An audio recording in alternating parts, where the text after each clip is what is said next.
मित्रों, सादर जय श्री कृष्ण। मैं हूँ आपके साथ पंडित आचार्य नीलेश शर्मा। आज हम आपको बताने जा रहे हैं वर्ष 2024 का तीसरा महीना यानी कि मार्च महीना आपके लिए मिथुन राशि के लिए कैसा रहने वाला है। आपका कार्य क्षेत्र यानी कि मार्च में आपका करियर, आपका व्यापार व्यवसाय, आपकी नौकरी कैसी रहेगी, आपकी आर्थिक स्थिति, आपकी कमाई, आपकी इनकम, आपके खर्चे कैसे रहेंगे, आपका स्वास्थ्य यानी मार्च के महीने में आपकी सेहत कैसी रहेगी, आपका प्रेम जीवन तथा आपका वैवाहिक जीवन मार्च के महीने में कैसा रहेगा, आपका पारिवारिक जीवन, आपका पारिवारिक माहौल कैसा रहेगा। और वीडियो के अंत में बाधाओं से बचने के लिए तथा आपके सभी कार्य निश्चय ही पूर्ण हो ज्योतिषी उपाय बताएंगे। चलिए सबसे पहले हम बात करते हैं आपका कार्य क्षेत्र यानी कि आपका करियर, आपका व्यापार व्यवसाय, आपकी नौकरी मार्च में कैसा रहेगा। करियर के दृष्टिकोण से आपके लिए मार्च का महीना अच्छा रहने वाला है। 10वें भाव में पूरे महीने राहु महाराज उपस्थित होकर आपकी परेशानियों का हल निकालने में मदद करेंगे। आपके करियर में जो भी चुनौतियां आएंगी आप अपने कार्य क्षेत्र में उन चुनौतियों का आसानी से हल निकाल पाएंगे, जिससे आपके प्रदर्शन में सुधार होगा और नौकरी में आपकी स्थिति प्रबल होगी। आपका विश्वास अपने ऊपर और अपने काम पर बढ़ेगा, जिससे आप अच्छा प्रदर्शन कर पाएंगे और नौकरी में आपकी स्थिति अनुकूल रहेगी। हालांकि 14 तारीख को सूर्य के 10वें भाव में राहु के साथ आ जाने के बाद आपको थोड़ी सावधानी रखनी होगी, क्योंकि इस दौरान कोई मिथ्या आरोप आपके ऊपर लगा सकता है या आपकी मानहानि हो सकती है। इसीलिए कार्य क्षेत्र में अपना काम बेहतर करने की कोशिश करें। व्यापार करने वाले जातकों के लिए यह महीना अनुकूल रहने की प्रबल संभावना है। 7वें भाव के स्वामी देवगुरु बृहस्पति एकादश भाव में विराजमान होकर 5वें भाव, तृतीय भाव और 7वें भाव को देखेंगे, जिससे व्यापार में अच्छी उन्नति के योग बनेंगे। यदि आप व्यवसायिक साझेदारी में काम करते हैं तो यह महीना आपको व्यापार में और भी अच्छी सफलता देगा। आप इस महीने व्यापार का विस्तार करने में भी कामयाब हो सकते हैं। तो हम बात करते हैं आपकी आर्थिक स्थिति यानी कि आपके खर्चे, आपकी कमाई और आपकी इनकम कैसी रहने वाला है। आर्थिक दृष्टिकोण से देखें तो महीना शुरुआत में उतार चढ़ाव से भरा रहेगा। मंगल और शुक्र जैसे ग्रह अष्टम भाव में रहकर आपके लिए कुछ ऐसे खर्चे उत्पन्न करेंगे जिनके बारे में आपने ज़्यादा सोच विचार नहीं किया होगा।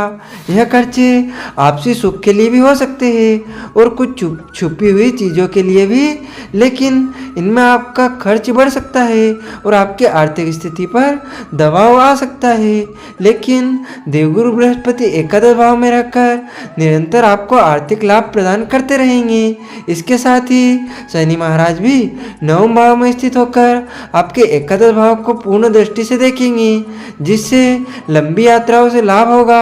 भाग्य का सहारा मिलने से भी आपको लाभ प्राप्त हो सकता है और आपकी आर्थिक स्थिति बढ़िया होगी। आपका स्वास्थ्य यानी कि आपकी सेहत मार्च के महीने में कैसी रहेगी। यह महीना स्वास्थ्य के दृष्टिकोण से थोड़ा ध्यान देने वाला होगा। महीने की शुरुआत में मंगल और शुक्र के अष्टम भाव और सूर्य, शनि तथा बुध के 9वें भाव में होने से स्वास्थ्य समस्याएं परेशान कर सकती है। कोई गुप्त समस्या आपकी दिनचर्या को प्रभावित कर सकती है और आपका शारीरिक स्वास्थ्य पीड़ित हो सकता है। इनसे बचने के लिए ज़्यादा वासनात्मक विचारों से दूर रहें और संतुलित जीवन बिताएं। किसी तरह की चोट लगने से भी इनकार नहीं किया जा सकता, इसीलिए वाहन भी सावधानी पूर्वक चलाएं। महीने का उत्तरार्ध अपेक्षाकृत अनुकूल रहेगा और तब स्वास्थ्य में सुधार दिखाई देगा। अब हम बात करते हैं आपके प्रेम तथा वैवाहिक जीवन की। आपका प्रेम जीवन, वैवाहिक जीवन मार्च में कैसा रहेगा। यदि आपके प्रेम संबंध की चर्चा की जाए तो महीने की शुरुआत बहुत अच्छी रहेगी। यह यूँ कहें कि पूरा महीना ही आपको सफलता प्रदान कर सकता है। देवगुरु बृहस्पति एकादश भाव में बैठकर आपके 5वें और 7वें भाव को एक साथ देखेंगे, जिससे आपका प्रेम जीवन अच्छा रहेगा। आप अपने प्रेम जीवन का भरपूर लुत्फ लेंगे। अपने प्रियतम को विवाह के लिए प्रस्ताव भी दे सकते हैं। आपके प्रेम विवाह के योग भी बन सकते हैं और इसके लिए परिवार के लोगों की सहमति भी प्राप्त हो सकती है। इसीलिए यह महीना आपके लिए बहुत महत्वपूर्ण है। यदि आप किसी किसी प्रेम संबंध में हैं और उससे आगे बढ़ाना चाहते हैं तो इस महीने का पूरा सदुपयोग करें और अपने रिश्ते को आगे बढ़ाएं। विवाहित जातकों के लिए और भी अच्छा समय है, उन्हें संतान प्राप्ति का सुखद समाचार मिल सकता है। कुंवारे लोगों की शादी हो सकती है। विवाहित जातकों को अपने वैवाहिक जीवन में जीवन साथी का भरपूर सहयोग मिलेगा। उनके माध्यम से धन लाभ भी हो सकता है। समाज में ख्याति बढ़ेगी और आपका रिश्ता सुचारू रूप से चलता रहेगा।